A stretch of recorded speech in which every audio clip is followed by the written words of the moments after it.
Futebol, mas o futebol visto de um outro ponto de vista. Vamos falar com o Paulo Roque, que ele vai esclarecer um pouco das maiores caixas pretas desse país. Será que eles têm essa chave? Que é a CBF e sua grana. Você viu hoje a notícia que o Caboclo, no dia que saiu, ele comprou um avião de 17 milhões de reais, quase igual ao teu, Paulo Roque. 71 milhões? Pois é parecido com o teu, um pouquinho mais barato que o teu, né? Mas é a CBF que comprou, não ele, tá? Sim. A CBF, não ele. Não, desculpe. O Monforte, é uma grande caixa preta a CBF. Aliás, não é apenas a CBF. É o futebol brasileiro.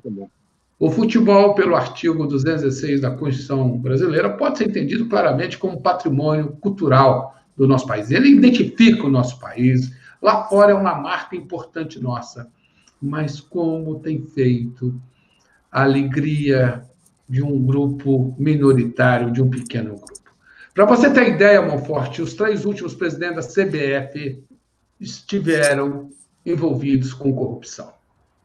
O senhor Ricardo Teixeira foi banido do futebol pela FIFA, que apurou, Monforte, que ele recebeu a bagatela de 33 milhões de reais em propina para facilitar jogos, para facilitar contratos com a CBF relativos à Copa América, Conmebol, Libertadores, Copa do Campeonato Brasileiro.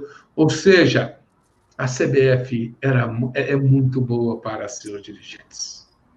Só que entra ano e sai ano e falta transparência na CBF. A transparência não melhora na CBF, pelo contrário, só piora. Por exemplo, quanto ganha um presidente da CBF? Você sabe? Imagino que não seja um salário mínimo, né? O presidente da CBF ganha cerca de, hoje não é divulgado, mas acaba se descobrindo, cerca de 300 mil reais. Por mês? 300 mil reais por mês? 300 mil reais por mês. Ganha mais que você. 300 mil reais por mês. Exatamente. Ganha mais que quem? Mais que você. 300 mil reais por mês. Mais que eu, até o Menino ganha. Outra coisa, Monforte. Sabe qual é a receita da CBF? Sabe qual que é a receita da CBF por orçamento desse ano? 700 milhões de reais. E os clubes quebrados, né, Monforte? Os clubes quebrados.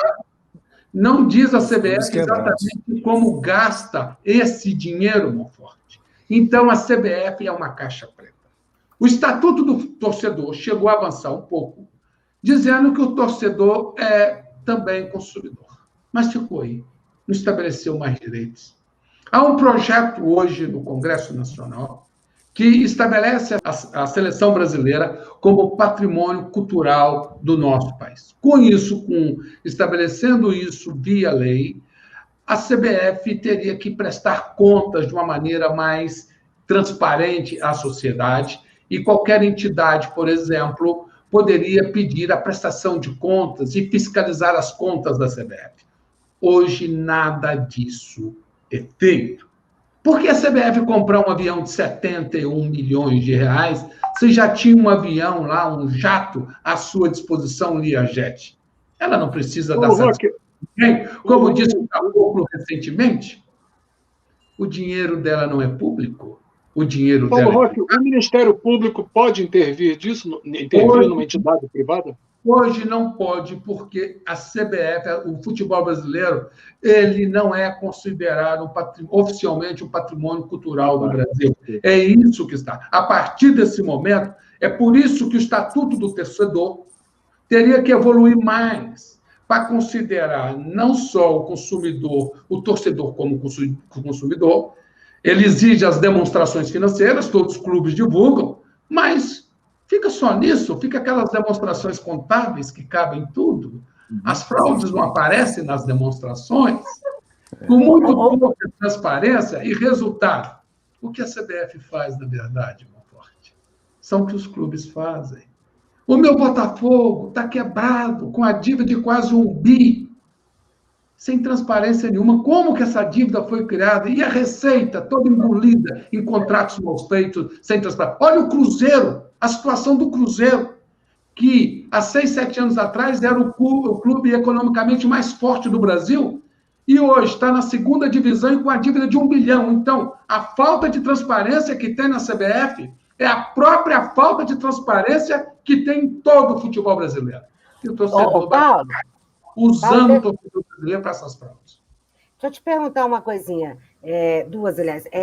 Não existe nenhum mecanismo de governança e de controle em relação à CBF?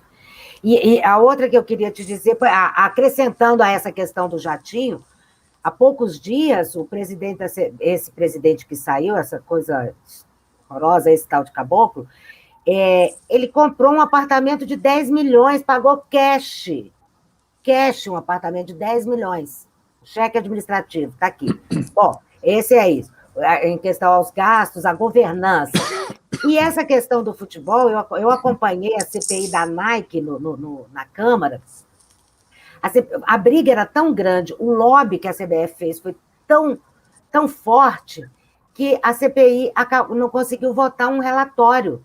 Teve briga, rasgaram o relatório, que era o Aldo Rebelo, que era o relator, pegaram o relatório dele e rasgaram assim na frente de todo mundo.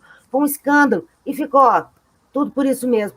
Não existe Letícia, um dos grandes lobistas aqui em Brasília, um dos grandes lobistas aqui era o Renan Calheiros, era amigo do Ricardo Teixeira. Pois é. Letícia, está me cheirando mal. Só para te dizer o seguinte, em 2016, os grandes patrocinadores do futebol brasileiro, junto com atletas, fizeram uma iniciativa muito elogiada, denominada Pacto pelo Esporte. O que esse pacto propõe? Mais transparência, mais governança, compliance, ou seja, honestidade no trato do dinheiro do futebol brasileiro. E só que ficou no discurso. Essa chamada exigência de compliance ficou como o código de compliance da Odebrecht, que tinha o melhor código de compliance da América Latina, elogiado em todos os seminários jurídicos, e, na verdade, continuou fazendo toda essa balbúrdia que todos nós acabamos conhecendo depois. Uma coisa importante, eu vejo, né? Futebol identifica o Brasil.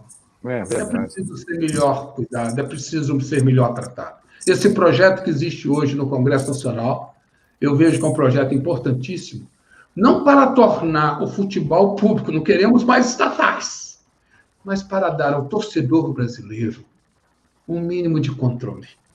As entidades que cuidam do futebol brasileiro, um mínimo de controle.